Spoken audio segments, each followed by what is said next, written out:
할렐루야. 하나님의 은혜와 평강이 이 아침에도 여러분들과 함께하길 바랍니다. 오늘 우리에게 주시는 하나님 말씀은 사도행전 11장 19절에서 26절까지의 말씀입니다. 그때 스데반의 일로 일어난 환란으로 말미암아 흩어진 자들이 베니게와 구브로와 안디옥까지 이르러 유대인에게만 말씀을 전하는데 그 중에 구브로와 구레네 몇 사람이 안디옥에 이르러 헬라인에게도 말하여 주 예수를 전파하니 주의 손이 그들과 함께 하심에 수많은 사람들이 믿고 주께 돌아오더라. 예루살렘 교회가 이 사람들의 소문을 듣고 바나바를 안디옥까지 보내니 그가 이르러 하나님의 은혜를 보고 기뻐하여 모든 사람에게 굳건한 마음으로 주와 함께 머물러 있으라 권하니 바나바는 착한 사람이요 성령과 믿음이 충만한 사람이라. 이에 큰 무리가 주께 더하여지더라. 바나바가 사울을 찾으러 다소에 가서 만남에 안디옥에 데리고 와서 둘이 교회에 1년간 모여 있어 큰 무리를 가르쳤고 제자들이 안디옥에서 비로소 그리스도인이라 일컬음을 받게 되었더라. 아멘. 사울은 예루살렘 교회의 신실한 기둥과 같았던 스데반 집사를 살해하는데 주동자로 앞장섰던 인물이었습니다. 그리고 스데반 집사의 순교 이후에 이 사울이 주동이 되어서 초대교회의 대대적인 박해가 시작됐고 예루살렘에 있는 그리스도인들을 잡아 가두어 들였습니다. 그때 예루살렘 교회는 그 박해를 피해 흩어지게 되었죠. 그리고 사울이라고 하는 청년은 시리아 다메섹에 예수 믿는 사람들이 공동체를 이루고 있다는 정보를 입수하고 대제사장에게 체포영장을 발부받아 다메섹으로 갑니다. 그런데 그 길에서 부활하신 예수를 만나게 되고 앞을 보지 못하는 사건을 경험하면서 결국 예수님을 영접하여 완전히 변화되는 일이 있었습니다. 그러면 여러분, 예루살렘에서의 그 박해로 인해 흩어진 성도들은 어떻게 됐습니까? 그들은 박해를 피해 이곳저곳으로 흩어져 가는 곳마다 예수의 복음을 증거했다라고 말씀합니다. 근데 거기서 놀라운 일이 일어나죠. 오늘 본문 19절에서 21절까지 보면요. 그때 스데반의 일로 일어난 환란으로 말미암아 흩어진 자들이 베니게와 구브로와 안디옥까지 이르러 유대인에게만 말씀을 전하는데 그 중에 구브로와 구레네 몇 사람이 안디옥에 이르러 헬라인에게도 말하여 주 예수를 전파하니 주의 손이 그들과 함께 하심에 수많은 사람들이 믿고 주께 돌아오더라. 그렇게 안디옥에서도 복음을 증거하는데 몇몇 성도들이 예수 안 믿는 헬라인에게도 복음을 증거했더니 놀랍게도 주의 손이 그들과 함께 하시니 성령이 역사하시고 기사와 표적이 따라오니까 많은 이방인들, 헬라인들이 예수님을 영접하고 복음을 받아들이며 큰 공동체를 이루게 되었습니다. 이 소식은 예루살렘 교회까지 들어가게 되죠. 그래서 깜짝 놀란 초대교회 사도들이 바나바를 그 안디옥에 파송합니다. 여러분, 이 바나바는 누구입니까? 오늘 성경 24절에 보면요. 바나바는 착한 사람이요 성령과 믿음이 충만한 사람이라. 이에 큰 무리가 주께 더하여지더라. 바나바라는 이름의 뜻은 권면자라는 뜻입니다. 그렇게 바나바를 보냈더니 안디옥에서 더 큰 부흥에 2차적인 부흥이 일어나게 되었다고 성경은 말씀하죠. 여러분, 이 바나바의 주특기는 사람을 권면하는 일이었어요. 바나바는 권면의 은사를 받은 사람입니다. 그가 누군가를 위로하고 권면하면 낙심한 사람도 금방 용기를 얻게 되고 믿음을 잃은 사람이 금방 영이 회복되어지는 그런 놀라운 일들이 바나바를 통해 이루어지는 거예요. 이 바나바로 인해 안디옥 교회는 안정을 찾아가고 금세 교회가 크게 부흥했습니다. 어느 정도 부흥했냐면 바나바가 감당할 수 없을 정도로 많은 사람들이 교회에 몰려와서 큰 공동체를 이루게 됩니다. 그러자 바나바는 더 이상 자신의 힘으로 이 공동체를 감당할 수 없다는 판단을 하죠. 그때 바나바에게 떠오른 인물이 바로 사울이라고 하는 청년이었습니다. 여러분, 사울은 어떤 사람입니까? 예수 믿는 많은 사람들을 괴롭게 하고 감옥에 가두고 스데반을 죽이는데 앞장섰던 인물이에요. 그렇기 때문에 그가 다메섹에서 부활하신 예수님을 만나고 곧장 예루살렘에 와서 자신의 변화를 증거했지만 사람들은 그의 말을 믿지 않고 그를 배척했습니다. 그래서 결국 사울은 예루살렘을 떠나게 되고 자신의 고향인 터키에 있는 길리기아 다소로 낙양해서 10년의 은둔 생활을 보냅니다. 물론 우리가 갈라디아에서 보는 것처럼 그 중에 3년 정도는 아라비아 광야에 들어가서 엄청난 하나님의 계시가 열리고 하나님의 말씀이 풀어지고 성령을 체험하는 사건이 있었습니다. 그럼에도 불구하고 누구도 그를 받아들이거나 초청하지 않았습니다. 그런데 바로 그때 이 바나바가 길리기아 다소까지 그 머나먼 곳으로 찾아가서 바울을 데려오고 함께 안디옥 교회를 섬기게 되었다라는 거죠. 여러분, 10년 세월을 기다렸습니다. 그 긴 시간 동안 바울이 말하길 내가 받은 계시가 너무 크므로 할 만큼 엄청난 하나님의 계시와 영적인 비밀을 주님께로부터 받았어요. 그런데 바울에게 사역지가 없는 거예요. 그러다가 드디어 사역할 수 있는 장이 마련된 겁니다.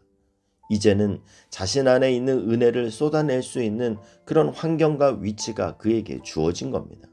여러분, 그럴 때 그가 어떤 태도로 안디옥에 와서 복음을 증거했는지 우리가 상상이 되지 않습니까? 바나바와 바울은 완전히 다른 사람입니다. 바나바는 매우 감성적인 사람이에요. 사람의 마음을 위로하고 어루만져 줄 수 아는 사람입니다. 이에 반해 바울은 어떤 사람입니까? 길리기아 다소에서 철학을 공부하고 세상 학문에 능통한 사람입니다. 그는 예루살렘으로 유학 와서 당대 최고의 학자라고 할 수 있는 가말리엘 문화에 들어가서 율법을 공부한 사람이죠. 거기에 더 나아가 부활하신 예수를 만나고 계시가 풀어지며 하나님의 비밀을 아는 사람입니다.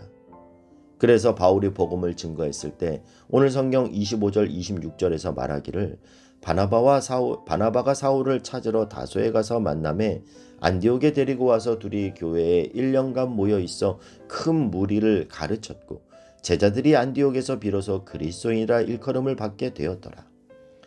안디옥 사람들이 바울로 인해서 얼마나 철저하게 훈련되고 제자의 삶을 살았던지 저들을 향하여 그리스도인이라는 말이 처음 생기게 될 정도였습니다. 무슨 말입니까? 본래 안디옥 교회의 바나바는 요즘 말로 하면 담임 목사로 있었어요. 그런데 교회가 부흥하면서 더 이상은 자기 힘으로 감당할 수 없다고 판단하고 바울을 자기 교회의 동사 목사로 초청한 겁니다. 그런데 바울의 강력한 복음과 그가 영적인 그런 강력한 메시지를 전하자 수많은 성도들이 반응하며 열광한 거예요. 그래서 이전까지만 해도 성도들이 바나바 목사님 너무 은혜 받았습니다. 이렇게 말하다가 바울이 와서 설교를 하는데 바나바하고는 완전히 차원이 다른 거예요. 바울은 3층천까지 올라갔다 온 사람 아닙니까? 그러니까 속 없는 성도들은 만나는 사람마다 바나바 담임 목사님은 진짜 아무것도 아니야. 바울 목사님은 완전히 차원이 달라 하면서 교회가 난리가 난 거예요. 여러분, 우리는 여기서 바나바의 훌륭한 인격과 그의 삶의 태도를 엿볼 수 있습니다. 바나바는 늘 소외되고 외로운 성도들을 돌보며 권면하는 삶을 살 뿐만 아니라요. 바울이 사람들에게 배척당하고 비난당할 때에도 그가 하나님의 사람으로 변화되었다라는 이런 확신이 드니까 그와 함께 사역할 수 있는, 그리고 자기가 섰던 자리를 스스로 뒤로하고 자기가 데려온 바울을 앞세워서라도 오직 하나님이 영광 받으시고 그의 나라가 회복되고 세워질 수만 있다면 나는 좀 더 뒤로 물러나고 이렇게 사람들에게서 인정받지 못한다 하더라도 그건 그리 큰 문제가 되지 않는다라고 생각하는 이 바나바. 여러분, 사람은 누구를 만나느냐에 따라 그 인생이 달라질 수 있습니다. 바울은 스데반을 죽인 살인자였고 수많은 사람들에게 피눈물을 흘리게 만들었던 사람이었습니다. 그가 변화된 이후에도 여전히 사람들의 냉대와 의심을 받았지만 그는 바나바를 만남으로 바나바가 그를 세워주고 그에게 사역할 수 있는 환경을 만들어주므로 그가 자신이 받은 은혜와 경험, 복음을 쏟아 놓을 때 하나님의 나라는 확장되었고 하나님의 교회가 왕성하게 세워진 줄 믿습니다.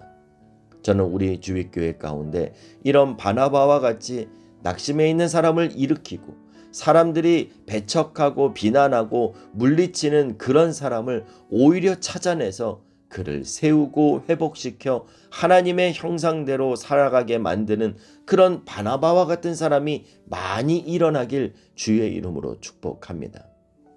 저는 먼저 제가 그런 바나바와 같은 사람이 되기를 원합니다. 그래서 저는 늘 스스로 경각심을 가져요. 제가 앞에서 말씀을 전하다 보면 저도 모르게 저의 대상이 대중이 되어버릴 수 있습니다. 그러다 보면 한 영혼에 대한 집중이 흐트러질 수도 있고 간과할 수도 있어요. 그래서 스스로 끊임없이 되뇌입니다. 나는 교회를 목양하지만 그 교회를 이루는 한 영혼을 목양하라고 하나님이 부르셨다. 그래서 아침 기도 시간에 여러분이 적어주신 기도 제목을 놓고 기도하는 그 시간이 저에게 너무도 소중한 시간입니다. 저는 바울과 같이 열방을 다니며 하나님의 복음을 전하고 수많은 영혼들을 주께로 돌리길 원합니다. 그러면서도 또 한 가지, 누구든지 저를 만나는 사람은 그 영혼이 격려를 받고 그의 믿음이 새로워지고 용기를 얻어 세워지는 그런 일에 쓰임받길 원합니다. 그리고 여러분이 우리 교회의 바나바가 되어 주십시오. 먼저는 여러분의 남편과 아내에게, 특히 여러분의 자녀에게 바나바가 되어 주십시오.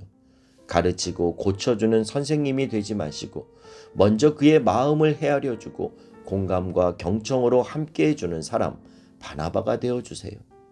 그리고 여러분이 우리 교회의 바나바가 되어 주십시오. 여러분, 신앙생활은 혼자 하는 것이 아닙니다. 인생은 혼자 살 수 없습니다. 서로 섬기고 도우며 위로하고 격려하며 그렇게 살아가는 것이 우리의 인생입니다. 여러분을 만나는 사람들이 오늘 하나님이 저분 만나게 해주셔서 너무 감사합니다. 잠깐 나눈 대화만으로도 위로가 됩니다. 그렇게 마음의 위로와 기쁨을 얻게 되길 바라고, 그런 바나바와 같은 저와 여러분을 통해 하나님의 영광이 드러나는 오늘 하루가 될 수 있길 주님의 이름으로 축복합니다. 기도하겠습니다. 사랑하는 하나님, 위로의 사람 바나바가 낙심해 있는 성도들을 세워 하나님의 나라를 이루어 가듯 오늘 우리 또한 내가 만난 사람, 누군가의 영혼을 일으켜 세워주는 바나바의 삶을 살게 하여 주시옵소서. 예수님의 이름으로 기도하옵나이다. 아멘.